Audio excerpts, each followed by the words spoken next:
Mes très chers amis, Shabbat Shalom Mevorach, cette semaine, c'est Parashat Yitro, c'est 1781, Medaber Rav Israël min Ra'anana. Et cette magnifique Parashat Yitro, c'est la parasha aussi de la Sarta Dibrot. Les tables de la loi ont été données au clan d'Israël, Moshe Rabbeinu les a fait descendre, et elle représente le Tamtzit, elle représente l'extrait, l'élixir, l'essence de la Torah. Naturellement, on doit accomplir tous les commandements, mais celle-ci, c'est l'élixir, c'est l'essence même de la Torah. Et vous savez que les bénis Israël, ça va nous permettre de répondre à une question, les bénis Israël ont reçu la Torah parce qu'ils ont dit Naaseh v'nishma, ils ont accepté de faire avant de comprendre, avant même de savoir. Et donc, tout ce que Akadosh Baruch Hu leur demanderait de faire.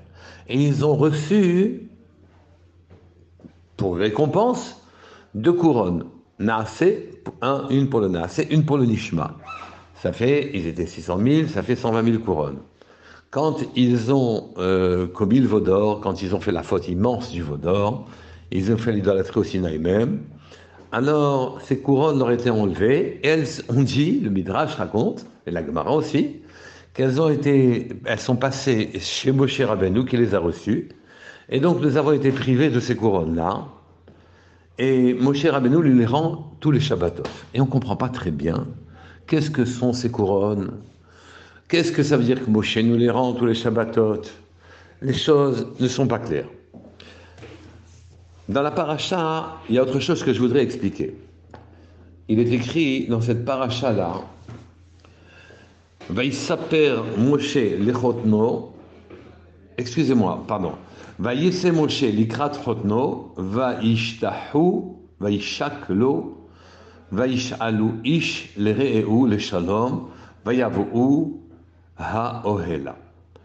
Donc Moshe est sorti à la rencontre de Yitro. Yitro, son beau-père est venu le rejoindre après qu'il soit sorti d'Égypte. Il est venu avec sa femme, donc sa fille, pour redonner à Moshe Rabbeinu sa femme, ramener sa femme, la femme de Moshe Rabbeinu à Moshe.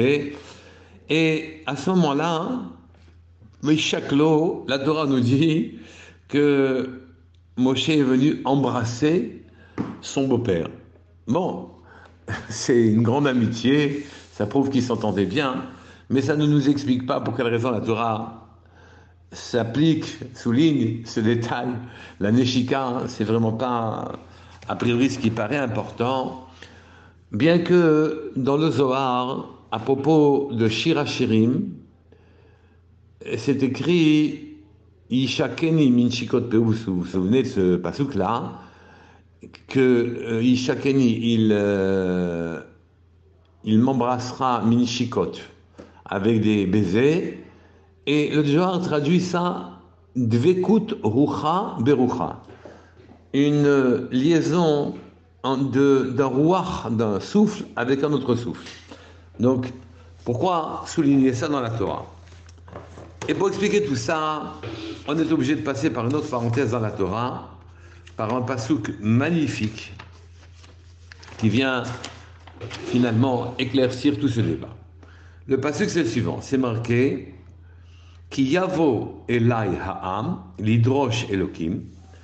Lorsque le peuple viendra pour moi, Moshe est descendu du Sinaï, et donc il va pouvoir juger le peuple. Pourquoi? Parce qu'il a reçu la Torah. Et donc les gens voudront écouter, dans les cas pratiques, dans la vie pratique, les préceptes que la Torah nous inculque et nous demande d'appliquer. Donc c'est marqué Ki yavo elai ha'am lidrosh Elokim. Lorsqu'il viendra vers moi, le peuple, littéralement rechercher Elokim, rechercher Dieu, rechercher l'enseignement que Akadosh Baruch Hu a transmis à Moshe, qu'il leur donne maintenant dans la pratique, quand ils ont un différend l'un avec l'autre, qu'il leur indique qu'est-ce que dit la Torah par la bouche de Moshe Rabbeinu. Et après, le passage continue en disant Ki yeh lahem davar. Lorsqu'ils ont, ici il faut comprendre que davar, ils ont un procès, un sirsouk entre eux, oui, ils ont un procès entre eux, Baelai, alors elle vient vers moi, d'accord, Baelai. Le âme vient vers moi. et pour me juger. Ici, naturellement, le sens premier, c'est quand ils ont un problème et qu'il faut le résoudre pour savoir la parole d'Hachem, ils passeront par moi, ils viendront vers moi, donc tout le peuple viendra vers moi. Là-dessus, Yitro, naturellement, lui a donné son conseil, mais pour nous, ce n'est pas actuellement le débat. Pourtant, oui, il est clair qu'une chose est magnifique. À chaque fois qu'on a dans la vie un souci, alors notre premier réflexe c'est d'aller voir les personnes en qui on aurait confiance, dont on connaît l'honnêteté, dont on connaît la chorma, l'intelligence, dont on connaît la distance à l'égard des choses matérielles, et donc on peut leur faire confiance et on revient, si ce n'est avec des certitudes, alors qu'on aurait pu les avoir auparavant par soi-même en réfléchissant, on revient non pas, on était très incertain, on revient pas forcément avec des certitudes, mais avec des convictions plus claires qui nous permettent à ce moment-là d'aller dans un sens ou dans l'autre et d'agir. Et donc on se sent bien quand on revient de chez un rave. On sent que les choses sont moins lourdes, on sent qu'on peut avoir une direction. Et donc, il faut savoir pour quelle raison, qu'est-ce qui se passe. Après tout, on peut être soi-même très intelligent, on peut comprendre soi-même les problèmes. Qu'est-ce qui nous rassérène? Qu'est-ce qui nous calme quand on entend les conseils d'une personne en qui on a confiance? Alors, pour bien comprendre ces choses-là, justement, les Chachamim nous expliquent. Et ils nous expliquent que ce pasouk, le dernier que je vous ai cité, qui Yavo Elai Ha'am Lidrosh Elokim, quand le peuple vient vers moi, Lidrosh, pour rechercher Hachem, ils viennent vers Moshe Rabbeinu pour rechercher l'enseignement d'Hachem, les paroles d'Hachem, dans les situations qui nous sont difficiles. Qui y est la haine d'avar, je vous ai traduit premièrement, quand il y a un problème, oui, mais qui est la haine d'avar, ça peut se traduire tout simplement quand ils ont reçu quelque chose.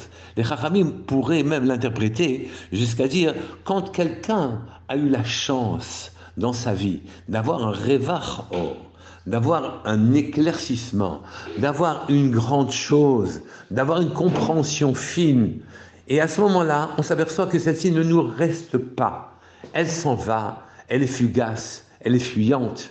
Et puis, elle nous illumine l'instant, et puis brutalement, la vie retombe dans sa prosaïque quotidienneté, sans que on soit marqué par la compréhension magnifique que l'on a eue et qui a illuminé nos jours. C'est qu'en vérité, toutes nos couronnes, d'une manière générale, à cause de la faute que nous avons commise au veau d'or, oui, au Sinaï, par le veau d'or, par l'idolâtrie, parce qu'on a voulu se sécuriser. Moshe Rabbeinu ne redescendait pas suffisamment vite, donc on a voulu retrouver un vecteur qui nous permettait d'avoir encore et encore des miracles, de nous sauver.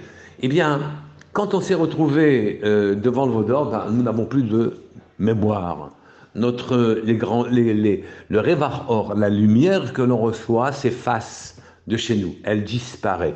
Et où elle va, cette lumière? Eh bien, elle va chez nos rabbanim, chez les talmidei chachamim, et cette lumière, elle est chez eux. Donc je peux relire le pasouk, et je peux le comprendre de la manière suivante. Ki yavo elai ha'am, lorsqu'il viendra, dit Moshe Rabbeinu, le peuple vers moi, l'idrosh Elokim, pour retrouver sa lumière en quelque sorte, qui lui a été perdue. Qui est la hem d'avar, lorsqu'ils ont gagné quelque chose, quand ils auront gagné un surcroît de lumière, d'avar, oui, baelai.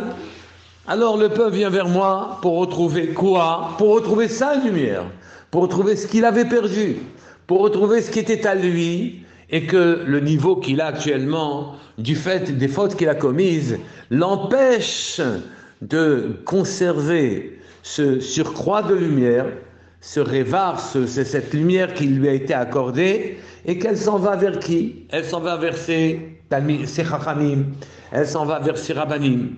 Et à ce moment-là, on revient vers eux pour retrouver notre propre lumière, qui a été perdue. Et Akadosh Baruch Hu, naturellement, ne nous l'a pas fait disparaître. Akadosh Baruch Hu a fait que les personnes en qui on a confiance, on va chez eux pour retrouver la lumière. Eux qui ont fait des efforts un peu plus importants que nous pour conserver leur propre lumière, à ce moment-là, sont détenteurs aussi en gage, conserve, en dépôt, oui, la lumière des autres. Et donc, ils sont tout à fait prêts à les restituer. Comme on dit que l'essentiel, les couronnes, excusez-moi, les couronnes qui avaient été gagnées par les Bnei Israël en disant Naseh v'nishma, leur âme s'était illuminée en disant on fera confiance à Hachem, ce qui nous dira on le fera. Et ils ont gagné 2 couronnes. Quand il a fait le veau d'or, ils n'ont pas fait confiance à Hachem. On n'a pas attendu tranquillement que Moshe Rabbeinu redescende du Sinaï. On a abandonné, on a perdu notre émouna d'une certaine manière. Et donc à ce moment-là, ça nous a fait perdre les couronnes en question. Et les couronnes sont partis, c'est Moshe qui nous les rend, tous les Shabbatot, quand on se met dans des dispositions dans lesquelles on a émouna b'Hachem, puisque la confiance que l'on met à Hachem Shabbat, on ne travaille pas, on mange, on boit, on est heureux. Et cette confiance-là, quand on la manifeste, fait revenir les couronnes vers nous. Les couronnes, ça veut dire quoi? Les couronnes, vous savez que la colonne de vitalité, notre neshama, elle va depuis notre gouffre jusque dans les cieux. Et cette colonne-là, elle est coupée en quelque sorte parce que elle ne nous permet, elle n'est pas coupée en vérité, elle nous apparaît coupée, elle n'est pas présente à notre esprit, notre conscience n'en a pas conscience en quelque sorte. Et donc, elle n'est pas, cette conscience n'est pas perdue, cette conscience est simplement cachée. Elle a été cachée chez qui? Chez les Chachamim. Keter, c'est le sommet, la couronne de ce que l'on a comme lumière. La couronne, en quelque sorte, on ne la mérite plus. Le lien direct le plus élevé avec Hachem, il n'est plus chez nous. Il est chez nos Chachamim, nos Rabbanim, ceux auprès desquels notre âme est rattachée. Chacun est rattaché à un Rav. Et son Rav, lui, il détient en quelque sorte sa lumière, il la lui restitue chaque fois qu'il vient le consulter. C'est la raison pour laquelle on a l'impression qu'on doit aller chercher conseil chez son Rav. On doit aller chercher conseil chez le Chacham. Et quand on a, la raison pour laquelle on en sort en étant rasséréné, en étant tranquillisé, en ayant confiance, c'est tout simplement que ce Rav-là détient notre propre lumière et c'est ce Rav-là qui nous la restitue et qui nous parle. Elle nous parle, ces paroles nous conviennent car il nous rend nos paroles, il nous rend ce qui nous a manqué. C'est lui qui a conservé en dépôt le surcroît de lumière que nous avons acquis généralement aussi grâce à lui. Et donc ce surcroît de lumière, il vous le rend, c'est la raison pour laquelle on sort beaucoup plus calme que l'on est rentré. Si ce n'est avec des certitudes, on n'a pas une puissance telle qu'on puisse percer jusqu'aux cieux la compréhension de la chose, mais au moins la conviction que ce qu'il nous dit, c'est vrai, la conviction que ce qu'il nous dit, c'est bien. Maintenant qu'on a dit ce que je viens de vous dire, d'abord vous comprenez pourquoi aussi, Shabbat, on retrouve nos couronnes, on retrouve la couronne, le dernier lien avec Hachem qui a été coupé à cause du veau d'or. Oui. Et donc Moshe Rabbeinu, pourquoi lui, il est détenteur des 1 200 000 couronnes, puisqu'ils sont 600 000, oui. C'est parce que, et qu'on a reçu 2 couronnes, un pour le Nas et un pour le Nishma. Et Moshe Rabbeinu nous rend parce qu'il est Rabbeinu, Rabban shel Kol Israël.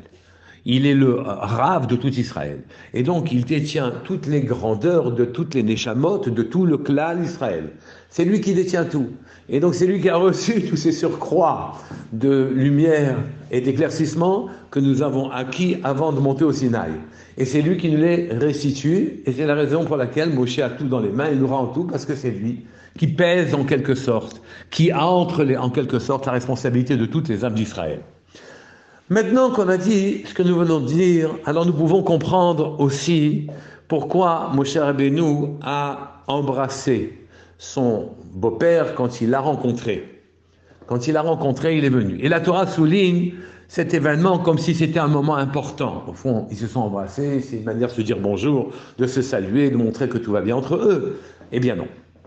Le Isha Keni Minchikot, le Zohar traduit par Rucha Dvekut Rucha Berucha, que les 2 souffles s'accordent, s'épousent. Oui. Ruach, le souffle, c'est non seulement le souffle physique, la chose la plus éthérée que nous ayons, mais qui soit encore en rapport avec nous, puisque le souffle prononce des mots qui ont pour nous une intelligibilité, qui ont pour nous une compréhension, qui sont pour nous des choses très élevées. C'est à la fois physique et pas physique. C'est à la lisière de ce qui est physique et de ce qui est spirituel. Et donc, effectivement, le rouah, le souffle, quand il se conjugue avec le souffle de son ami, le souffle de son talmid avec le souffle de son rab, qui souffle aussi l'ambiguïté du mot rouah, c'est que c'est à la fois le souffle et à la fois le deuxième niveau de notre âme. Le premier niveau, c'est le nefesh, c'est ce qui est le plus bas, c'est ce qui nous anime tout notre corps d'une manière générale. Et au-dessus, c'est rouah. Le deuxième niveau, le troisième, c'est neshama, et il y en a encore deux autres au-dessus.